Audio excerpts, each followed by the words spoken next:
নমস্কার, আমি শুভম। চলে এসেছি হইচই ক্যাফের আবার একটা দুর্দান্ত এপিসোড নিয়ে। দুর্দান্ত এপিসোড কেন বলছি সেটা আমি কিছুক্ষণ পরে বলবো। অ্যাকচুয়ালি বলতে হবে না, আপনারা বুঝতে পেরে যাবেন। আচ্ছা, আজকে আমরা যেটা নিয়ে কথা বলবো সেটা হচ্ছে বিনোদন। বিনোদন, এই বিনোদনের অনেকগুলো ভাগ।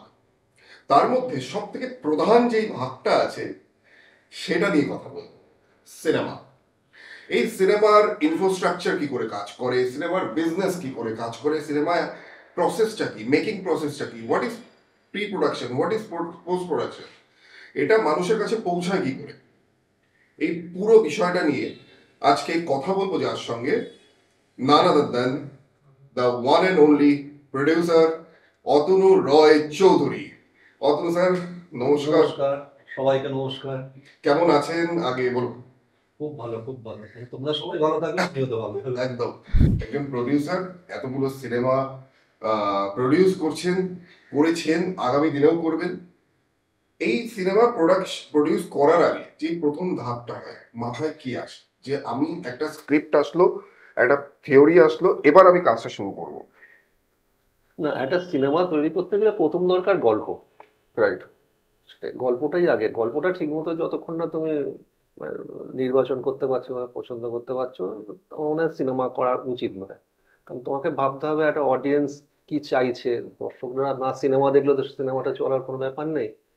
দর্শকদের ইচ্ছে অনুযায়ী বা মত অনুযায়ী সেরকম একটা গল্প প্রথমে নির্বাচিত করতে হবে। আমরা ছোটবেলা থেকে শুনে এসেছি সিনেমার প্রডিউসার বা প্রযোজক। এই প্রডিউসার আরেকটা হয় ইনভেস্টর। আপনি নিজেকে কোনটা বলে? না, ইনফ্যাক্ট আমার সব ছবিতে, এতগুলো ছবিতে আমি তো প্রেজেন্টার। প্রেজেন্টার মানে একাধারে প্রডিউসার, মানে সবকিছু মিলিয়েই। মানে আমি শুধু টাকা দিলাম চলে গেলাম সেরকম নই এখন অবধি। আপনি পুরো ক্রিয়েটিভিটি স্ক্রিপ্ট সেটা এন্ড টু এন্ড। সমস্ত ক্রিয়েটিভ পার্টটার ভেতরে আমার একটা অবদান থাকে। আমি বেঙ্গল টকিজ নিয়ে কিছু জানতে চাই। বেঙ্গল টকিজের প্রথম সিনেমা হচ্ছে সাঁঝবাতি। সাঁঝবাতি থেকে শুরু, তারপরে টনিক, প্রজাপতি প্রধান, এরপরে আসছে প্রজাপতি টু। এর আগেও তো আপনি অনেক প্রডিউস। অনেক ছবি করেছি, স্টার্টিং ফ্রম মুক্তধারা, অলিক সুখ, রামধনু, বেলা শেষে, পোস্ত, প্রাক্তন, মানে আমি। এটাই আসার কোনো এমনি কোনো রিজন যে আপনি আমি না, ইনফ্যাক্ট মানে সিনেমাটা হচ্ছে মানে কি বলবো, আমার রক্তে। মানে আমার তো, আমি বাই প্রফেশন একটা লয়ার, আর বাই প্যাশন ফিল্ম মেকার, এটা সবাই জানে। তো সিনেমাটা রক্তে, মানে আমরা ছোট, আমি তো বারুইপুরে আমার জন্ম, যেহেতু আমি ছোটবেলা থেকে বারুইপুরে আমাদের নিজস্ব সিনেমা হল আছে এখনো, বারুইপুর শো হাউস। আচ্ছা। মানে আমি সিনেমা হলের থেকেই বড় হয়েছি। আমি দেখেছি যে সেই সময় শত্রু, গুরুদক্ষিণা, এইসব ছবি সকাল 6টা থেকে লাইন। আমি সমস্ত সেগমেন্টেই কাজ করতাম। আমি টিকিট কাউন্টারে বসেছি, আমি লোক বসিয়েছি, আমি মেশিন চালিয়েছি, মানে আমি সবকিছু জানি।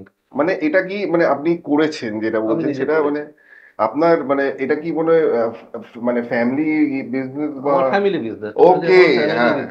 মানে ফ্যামিলি বিজনেস, সেখানে আচ্ছা। আমি ছোটবেলা থেকেই আমি সেখানে ইনভলভ ছিলাম। Involved। আমি জানি যে দর্শকরা কিরকম সিনেমা দেখছেন, কি দেখতে ভালোবাসছেন। তো এখন তো স্ট্রাকচারটা পাল্টে গেছে, আপনি যেটা একদম। বললেন যে হুম। সকাল 6টা থেকে লাইন। একদম টোটাল। আমার মনে আছে একটা টাইমে আমি স্কুল বাঙ্ক করে আমরা দেবদাস সিনেমা দেখতে গেছিলাম, বিদ্যার সিনেমা হুম। দেখতে গেছিলাম। তো ওই যে চ্যালেঞ্জের একটা গান ছিল এন্ড সিনেমা হলে ভাঙচুর চলেছে, হুম। গানটা শুধু নিচে। হুম।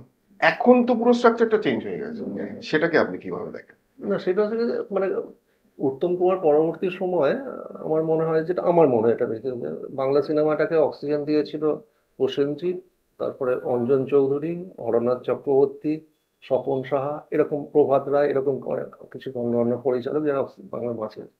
তারপরে আস্তে আস্তে জিৎ আসে, দেব আসে, প্রসেনজিৎ তো ছিলই। মানে এদের হাত ধরে সিনেমা হলগুলো ঠিকঠাক চলছিল, বাংলা দর্শকরা সিনেমাটা দেখছিলেন। হঠাৎ কোনো কারণে ওই কমার্শিয়াল ছবি থেকে দর্শকরা মুখ ফিরিয়ে নেয়। সেখানে আস্তে আস্তে মানে সৃজিত মুখার্জির হাত ধরে অটোগ্রাফ ঢোকে, অটোগ্রাফ। হ্যাঁ। বাইরে শ্রাবণ, এগুলো ঢোকে। তারপরে আমরাও ছবি করি, মুক্তধারা, অলিক সুখ, রামধনু, মানে টেস্টটা আস্তে আস্তে চেঞ্জ হতে চেঞ্জ। শুরু করে। তারপরে তো বেলা শেষে আসার পরে তো একটা ম্যাসিভ দেখা যায় যে চেঞ্জ এসে গেছে অডিয়েন্সের টেস্টে। সুতরাং সিনেমাটা সেইভাবে আস্তে আস্তে এগিয়ে গেছে আর কি। এখন রিসেন্ট যদি কমার্শিয়াল হিট খুব ভালোভাবে বলা যায় যে দর্শকের মধ্যে এসছে, আহ, দেবদার খাদা। এটা নিয়ে প্রচুর হয়েছে। এবার এই যে মাঝখানে কমার্শিয়ালটা হিট হলো, একটা কমার্শিয়াল হিট পেলাম আমরা, এবার তার মধ্যে কিছু ফ্যামিলি ড্রামা আলাদাভাবে সিনেমা রান করছে, ছোট ব্যানারে বড় ব্যানারে সব ব্যানার মিশিয়ে, কিন্তু কোথাও না কোথাও কি একটা ল্যাক হচ্ছে। এইটা নিয়ে আপনি অ্যাজ এ প্রডিউসার, আপনি একজন শিল্পী, সেই জায়গাটা বাদ দিয়ে তো আপনি একজন প্রডিউসার যে ইনভেস্ট করছেন, সেই জায়গাটা থেকে আপনার কি ভিউ, পয়েন্ট অফ ভিউ? না, কমার্শিয়াল ছবি যেহেতু, মানে কমার্শিয়াল ছবি চলতে গেলে বাংলা সিনেমার যে সিঙ্গেল স্ক্রিন যেগুলো ডিস্ট্রিক্টে যেগুলো আছে হুম হুম। সেগুলোকে বাঁচিয়ে রাখতে হবে। তো somehow সেগুলো হয়তো সেভাবে ওয়ার্ক করেনি বা চলেনি বা চালাতে পারেননি, যে করেই হোক। এবার সেই সিঙ্গেল স্ক্রিনগুলো, মফস্বলের সিঙ্গেল স্ক্রিন ছাড়া কোনো কমার্শিয়াল ছবি হবে না, আর কমার্শিয়াল ছবি না চললে কোনো সুপারস্টার হবে না। সুতরাং বাংলা সিনেমার শেষ দুজন সুপারস্টার হচ্ছে জিৎ আর দেব, যার জন্য যেহেতু তারপরে আর কোনো কমার্শিয়াল ছবি চলছে না বা চলানোর জায়গা নেই, কেউ সাহস করছে না বড় বড় ছবি করার। খাদান, দেব সাহস করে দেখিয়ে দিয়েছে হুম। যে না, খাদানে এই কটা হল নিয়েও একটা বড় ব্যবসা করা যায়। খাদানের পাশাপাশি বহুরূপীও করেছে, বহুরূপী করেছে। বহুরূপীও করেছে। দেখা যায় যে এই মানে ভালো গল্প হলে, ভালো সিনেমা হলে লোক এখনো আসছে, দর্শক এখনো আসে সিনেমা দেখতে। একটা ভালো গল্প বলেই নামে, সবাই ভালো কাজ করবে বলেই নামে। তো সেক্ষেত্রে ল্যাক মানে কি, এটাই মনে হয় যে ভালো কন্টেন্ট আসছে না, বা যেটাকে তারা চয়েস করছে সেটা খারাপ বেরোচ্ছে? না না, খারাপ হচ্ছে আমি বলবো না, কিন্তু দর্শকদের পছন্দ মতো হয়তো কন্টেন্ট আসছে না। দর্শকদের পছন্দ মতো কন্টেন্ট হলে প্রধান চলে, প্রজাপতি চলে, হুম। বহুরূপী চলে, রক্তবীজ চলে, খাদান চলে, দেখা যাচ্ছে তো। রাইট। আর রিসেন্ট পাস্টে তো এই সাম্প্রতিককালে বেশ কয়েকটা ছবি ভালো ওয়ার্ক করলো তো, একেন বাবু, দেখেন বাবু, এখানে বাবু আরো, খুব হ্যাঁ, আরো সুন্দর একটা কয়েকটা ছবি হয়তো সারপ্রাইজ নাম হলো। বললাম না, কিন্তু সেগুলো হয়তো নাম মনে পড়ছে না বলে বললাম না, সেগুলো ওয়ার্ক করেছে। সুতরাং ভালো কন্টেন্ট হলে, ভালো স্টোরি লাইন হলে লোক সিনেমা দেখে। আমরা এখন দেখি মানে ব্যানার্স অনেক দেখি যে কিশোর কিশোর সিনেমা ভালো ভালো স্টারেরা করছে, কিন্তু সিনেমা হলে সেই সিনেমাগুলো দেখতে হবে। এটা হচ্ছে প্রথম প্রশ্ন। দ্বিতীয় প্রশ্ন হচ্ছে, যদিও কোনো সিনেমা দেখতে যাই, একটা কমপ্লেন আমরা সোশ্যাল মিডিয়া টিম থেকে একটা রিসার্চ করি, একটা কমপ্লেন দেখতে পাই যে আমি আজকে সিঙ্গেল স্ক্রিনে 50-70 টাকা দিয়ে, আজকের ইকোনমিক্যাল স্টেট নিয়ে কোথাও কথা বলি, দেখতে পাচ্ছি, আমি সেই সিনেমাটাই আবার 250-300 টাকা দিয়ে কেন দেখতে যাবো? হুম। এটা কি কোথাও বিজনেসে আপনাদের ইন্ডাস্ট্রিতে হিট করছে? তুমি যেটা 50 টাকা দিয়ে টিকিট কেটে দেখছো সেটা হচ্ছে তুমি হয়তো মফস্বলে সিঙ্গেল স্ক্রিন গুলো দেখছো। পাশাপাশি মাল্টিপ্লেক্স যেটা, সেখানে হয়তো 250-300 টাকা। 100%। তো একটা লোক যদি আমি 50 টাকা টিকিটে দেখতে পাই, তা আমি 250 টাকা দিয়ে টিকিট কেটে সিনেমাটা দেখবো না, আমি নন্দনে 50 টাকায় দেখছি। 100%। এবার সেটা আমি নন্দনে, যখন আমি টিকিট পাচ্ছি না বা নন্দনে আমার ছবি চলছে না বা চালাতে পারছি না, তখন আমি আসবো সাউথ সিটি আইনক্স বা হাইল্যান্ড পার আইনক্স, মানে বিভিন্ন মাল্টিপ্লেক্সে আসবো। ওকে। এবার মাল্টিপ্লেক্সে এলে তখন ন্যাচারালি আমাকে 4 গুণ কি 5 গুণ বেশি টিকিটের দাম দিয়ে দেখতে হচ্ছে, কিন্তু সিনেমাটা তো মানুষকে দেখতে হবে। সিনেমার থেকে তো সস্তার এন্টারটেনমেন্ট আজ অব্দি পৃথিবীতে কিছু নেই। আই গেস আপনি আহ, আপনার মনে আছে আগের বছর, আই গেস প্রজাপতির টাইমে হুম। চন্দননগর বা কোনো একটা জায়গায় একটা সিনেমা হল পুরোপুরি বন্ধ হয়ে গেছিল, হুম। জাস্ট ফর দ্য হুম। প্রজাপতি, ওটা রিওপেন হয়েছিল হ্যাঁ। I guess. এরকম কিছু ঘটনা ঘটেছিল, হুম। সেটা কিভাবে ইম্প্যাক্ট না, ফেলেছিল এরকম তো আপনার উপর? আমার, মানে প্রজাপতি ছবি দিয়ে চারখানা, পশ্চিমবাংলায় চারখানা সিনেমা যেটা বন্ধ হয়ে গিয়েছিল, তারা আবার নতুন করে প্রজাপতি চালিয়ে আবার চলছে, সে হলগুলো এখনো চলছে। Right. মানে তখন তার মানে বোঝা যাচ্ছে যে ভালো সিনেমার অভাবে হয়তো তারা বন্ধ রেখেছিলেন বা দর্শকরা আসছিলেন না। কিন্তু তারপরে দর্শকরা দেখছে, আর এখন তো গত 2-3 বছর তো খুব ভালো যাচ্ছে বাংলা সিনেমা। লোক দেখছে, সিনেমা আসছে, ভালো সিনেমা তৈরি হচ্ছে। আমি একটু অন্য জনারে এবারে যাই, যে এই ফিল্ম যখন আপনারা বানাচ্ছেন আপনাদের কাছে তো অনেকগুলো স্ক্রিপ্ট আসছে, নতুন স্ক্রিপ্ট তো আসেই, তো সেইখান থেকে বাছাই করছেন, তারপরে কি একটা হায়ারিং হচ্ছে যে 10 জনকে নিয়ে আমরা কাজ করব। উম, আজকে নতুন যেই জেনারেশনটা আছে সেই জেনারেশনের থেকে স্ক্রিপ্ট পাচ্ছেন, বা সেটা কি মনে হচ্ছে যে নতুন স্ক্রিপ্ট আসছে, নতুন ছেলে নতুন মুখ একটা স্ক্রিপ্ট নিয়ে আসতো, ডিরেক্ট করবে, তো তার সেই গল্পগুলো পড়ার পর কি আপনার মনে হচ্ছে সেটা ইম্প্যাক্ট ফেলতে পারে, বা এরকম কিছু আপনার ঘটনা ঘটেছে কি? আমি জানি না, আমি জাস্ট না, জিজ্ঞেস করছি। আমি এখনো ওইভাবে কাজ করি না বা করিনি এখনো অবধি, কারণ ধরো প্রধান, প্রজাপতি, এই ছবিগুলো সব গল্পগুলো আমার।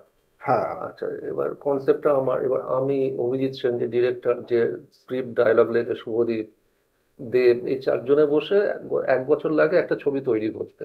মানে একটা সিনেমা তৈরি করা খুব সোজা নয়, পুরো 1 বছর লাগে। ধরো প্রজাপতি 2 করছি, 1 বছর ধরে আমরা এটা নিয়ে ঘাটাঘাটি করছি। সুতরাং সেইভাবে বাইরে কারোর ভালো স্ক্রিপ্ট বা কোনো স্ক্রিপ্ট আমি সেভাবে পাইনি বা দেখিনি, যেহেতু আমরা নিজেরাই এটা তৈরি করি। এরম যদি কখনো আসে, সেই সেই স্কোপটা কি আপনার বেঙ্গল টকিজে ওপেন আছে? অবশ্যই, যে ভালো গল্প ভালো স্ক্রিপ্ট পেলে তো অবশ্যই ছবি করবো। আমি একটা জিনিস, জাস্ট লাস্ট আপনার 3-4টে সিনেমা কনস্ট্যান্টলি অভিজিৎ স্যার যেটা ডিরেক্ট করেছেন, মানে আমি এটা মানে কোনো নেগেটিভ ভাইব, মানে নেগেটিভ ভিউজ নিয়ে বলছি না, বাট ওয়াই অভিজিৎ স্যার? আপনার কাছে কোনো অন্য অপশন বা আপনি অন্য কাউকে নিয়ে ভাবেননি, বা অভিজিৎ স্যারের ভিশনটা আপনার সঙ্গে ম্যাচ করেছে? না, প্রথমত ভীষণ ম্যাচ করে, তারপর সবচেয়ে বড় কথা যে আমি একটা পরিবারে বিশ্বাস করি, 100। যে আমরা এই চারজন সবসময় একটা পরিবারের মতো একসাথে থাকি, ঝগড়া করি, আনন্দ করি, এই করি। মানে আমরা প্রত্যেকে কি বলবো, মেন্টাল ওয়েভলেন্থটা জানি, আমি কি ভাবছি অভিজিৎ জানে, অভিজিৎ কিভাবে, দেব জানে, দেব জানে, এরকম মানে আর কি সবকিছু চলে আর কি। তো এর বাইরে ভাবিনি কখনো। প্রথমবার যখন দেবদার সঙ্গে সিনেমা করেছেন, আজকে এতগুলো সিনেমার পর, হোয়াট ইজ ডিফারেন্স? হয় না একটা, as an actor matured level বাড়ান, বেড়ে যাওয়া, বা আপনি অ্যাজ এ প্রডিউসার আপনার অনেকগুলো এক্সপিরিয়েন্স থেকে নতুন কিছু ডিসিশন নেওয়া। দেবের সাথে আমার প্রথম ছবি হচ্ছে সাঁঝবাতি। সাধনা। এবার সাঁঝবাতির আগে দেবের মানে একটার পর একটা ব্লকবাস্টার সুপারহিট এইসব ছবি ছিল। একটা ছেলে এই 25-30টা সুপারহিট তো এমনি দিতে পারে না, সে অভিনয় না জানলে। লোক যেটা বলতো অভিনয় জানলে সে ভুল বলতো। আমি দেবকে দেখেছি সাঁঝবাতিতেও যেরকম আছে, অ্যাজ এ হিউম্যান বিইং, প্রধানেও একই ছিল, প্রজাপতি 2তেও একই থাকবে। এবার অভিনেতা হিসেবে তো দিনের পর দিন ও তো ম্যাচিওর করছে, মানে ও তো এখন খুব একটা স্ট্রং অ্যাক্টর হয়ে গেছে, ও বোঝে। এবার শুধু তাই নয়, ও সামহাও ওর একটা ছবি যখন সরে যায়, ওর ডিরেক্টোরিয়াল কাজগুলো ও একটা ডিরেক্টর হয়ে করে দেয়। আচ্ছা। মানে ওর ভিশনটা এত ভালো, আমি এরকম কোনদিন কাউকে দেখিনি।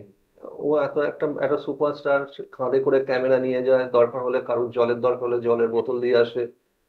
যার জন্য ও অ্যাজ এ হিউম্যান বিং সেদিনকেও যা ছিল আজও আছে, আর অ্যাজ এ একটা খুব স্ট্রং হয়ে গেছে, খুব ম্যাচিওর হয়ে গেছে। ম্যাচিউরড।